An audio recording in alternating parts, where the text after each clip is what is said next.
கர்த்தருடைய பரிசுத்த நாமத்திற்கு ஸ்தோத்திரம். இன்றைய நாளின் தியானத்திற்கென்று தெரிந்து கொள்ளப்பட்ட வேத வசனம் உபாகமம் 28ஆம் அதிகாரம் 9ஆம் வசனம். உபாகமம் 28:9.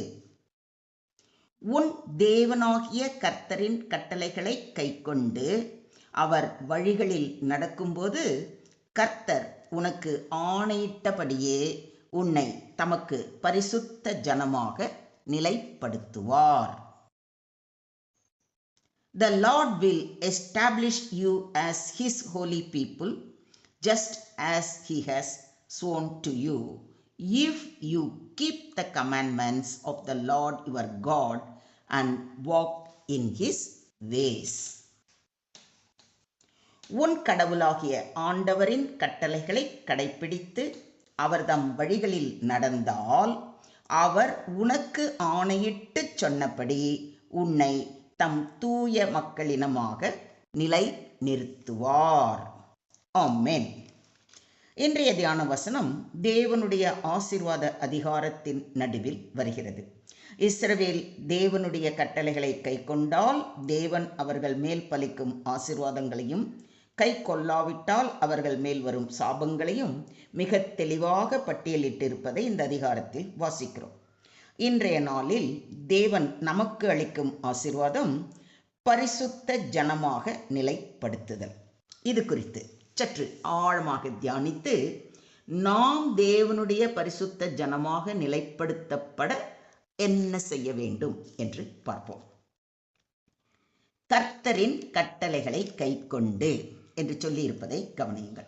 இங்கே கட்டளைகள் என்றால் தேவன் நமக்கு கொடுத்துள்ள வார்த்தைகள், உத்தரவுகள், அவருடைய சித்தம். தேவனுடைய வார்த்தையை நாம் வெறுமனே கேட்பது மட்டுமல்ல, கீழ்ப்படிந்து நடக்க வேண்டும். இது ஒரு உறவு அடிப்படையிலான கீழ்ப்படிதல், பயத்தால் அல்ல, அன்பால் கீழ்ப்படிதல். பரிசுத்த ஜனமாக நிலைப்படுத்த முதல் நிபந்தனை கீழ்ப்படிதல்.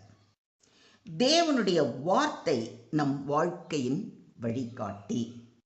அவர் வழிகளில் நடக்கும்போது, அதாவது தேவனின் வழி நீதியின் பாதை, அந்த வழி நியாயம், நேர்மை, கருணை, பரிசுத்தம், அன்பு நிறைந்த வழி. தேவனுடைய குணத்தை பிரதிபலிக்கும் வாழ்க்கை நடத்துதல்.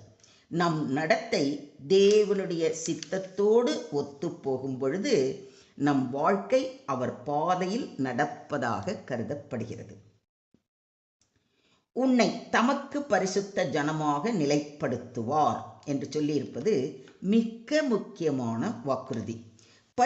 பரிசுத்த ஜனமாக என்பதன் அர்த்தம் உலகத்திலிருந்து வேறுபடுத்தப்பட்டவர், தேவனுக்காக ஒதுக்கப்பட்டவர், தேவனுடைய சொத்து, தேவனுடைய மக்கள். தேவன் தம் மக்களாக ஒப்புக்கொண்டு அவர்களை பாதுகாத்து நடத்துவார். நிலைப்படுத்துவார் என்பதன் அர்த்தம் தற்காலிகமாக அல்ல, நிலையான, தொடர்ச்சியான, உறுதியான உறவு. நான் உன் தேவனாக இருப்பேன், நீ என் ஜனமாக இருப்பாய் என்ற வாக்குறுதியை நிறைவேற்றுதல். தேவன் ஏன் நமக்கு இப்படிப்பட்ட ஆசீர்வாதத்தை வாக்களிக்கிறார்? அப்படியே கொஞ்சம் யோசிச்சு பார்ப்போமா? அவர் நம்மை தேர்வு செய்ததாலே நாம் அவருக்கு கீழ்ப்படிந்து நடப்பதற்கு ஆசீர்வாதமாக, நம்மை உலகுக்கு ஒரு சாட்சியாக நிறுத்துவதற்காகவே நம்மை பரிசுத்தப்படுத்தி தம்முடைய ஜனமாக நிலைப்படுத்துகிறார். இதை விசுவாசிக்கிறீங்களா? கர்த்தராகிய நான் பரிசுத்தராய் இருக்கிறபடியினாலே நீங்களும் எனக்கேற்ற பரிசுத்தவான்களாய் இருப்பீர்களாக. நீங்கள் என்னுடையவர்களாய் இருக்கும்படிக்கு உங்களை மற்ற ஜனங்களை விட்டு பிரித்தெடுத்தேன் என்று நம்முடைய தேவன் கூறுவதை லேவியராகமம் 20:26 வாசிக்கிறோம். பரிசுத்தம் தேவனுடைய குணம். அவர் நம்மை தம் மாதிரியே பரிசுத்தமாக அமைத்து கொள்ள விரும்புகிறார். பரிசுத்தம் என்பது வெளியோரிடமிருந்து தனியாக நிற்பது அல்ல, தேவனோடு இணைந்த வாழ்க்கை. இதையும் விசுவாசிக்கிறீங்களா?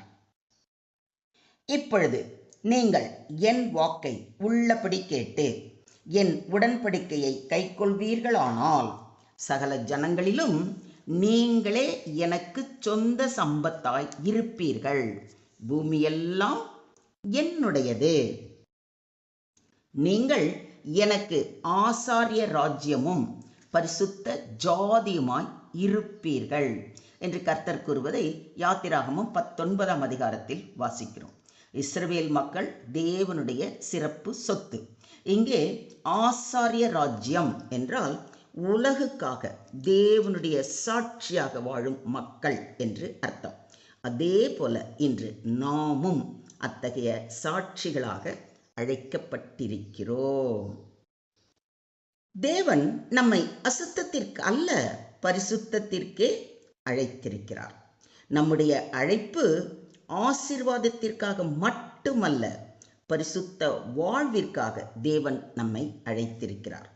தேவனுடைய ஆசீர்வாதம் எப்போதும் பரிசுத்த வாழ்க்கையோடு இணைந்துள்ளது. பரிசுத்தத்திற்கான நிபந்தனை கீழ்ப்படிதல்.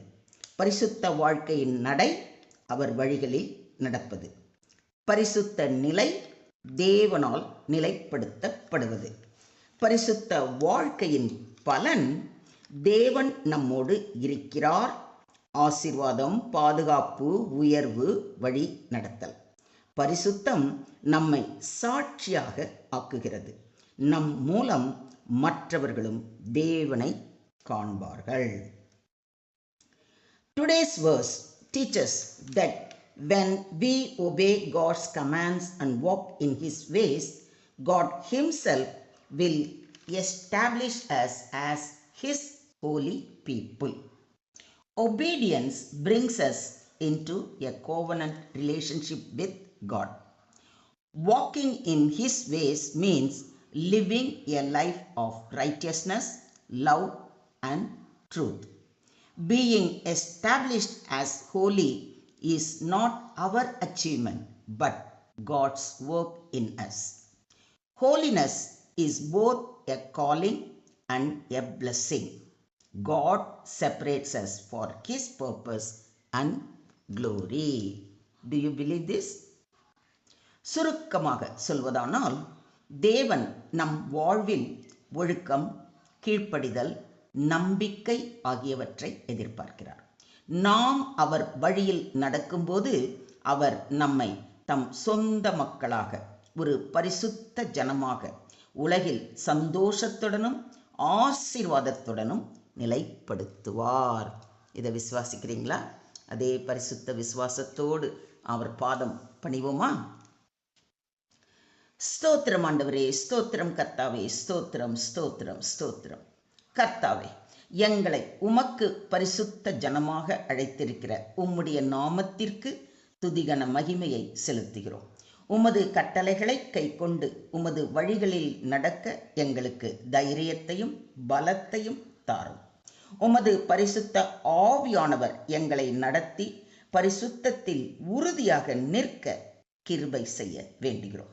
உமது கிருபையால் எங்களை உமக்கு சொந்த ஜனமாக நிலைப்படுத்தி உலகில் உமது நாம மகிமைக்கு சாட்சிகளாக வாழ தூய்மையான இருதயம், கீழ்ப்படியும் மனம், நேர்மையான நடை ஆகியவற்றை அருள வேண்டுகிறோம். எல்லா நாட்களிலும் உம்மோடு நடக்க எங்களை முற்றிலுமாக தாழ்த்தி உம்முடைய கரங்களிலே ஒப்பு கொடுக்கிறோம். நீங்க பொறுப்பெடுத்துக்கோங்க, நீங்க வழி நடத்துங்க. எல்லா துதியும், எல்லா கனமும், எல்லா மகிமையும் ஒருவருக்கே செலுத்துகிறோம். மீட்பர் இயேசுவின் மூலம் ஜெபம் கேளும் எங்கள் ஜீவனுள்ள தகப்பனே.